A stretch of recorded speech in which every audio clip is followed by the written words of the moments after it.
నేలను నమ్ముకుంటే అమ్మ తీరు సాదుకుంటది, భూమిని వేడుకుంటే ఆపదల్లో సాయమైతది.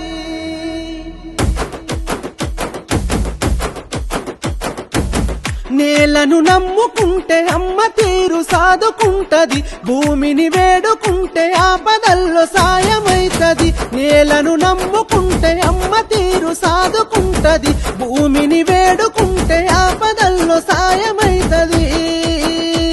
నీ పెట్టుబడిని రేపే రెట్టింపు చేస్తది, నీ పెట్టుబడిని రేపే రెట్టింపు చేస్తది. ఎస్ఎల్ఎన్ గ్రూప్ ఉన్నది మన కలలు పండగ, ఇక తిరుగేమున్నది బతుకంతా పండుగ. ఎస్ఎల్ఎన్ గ్రూప్ ఉన్నది మన కలలు పండగ, ఇక తిరుగేమున్నది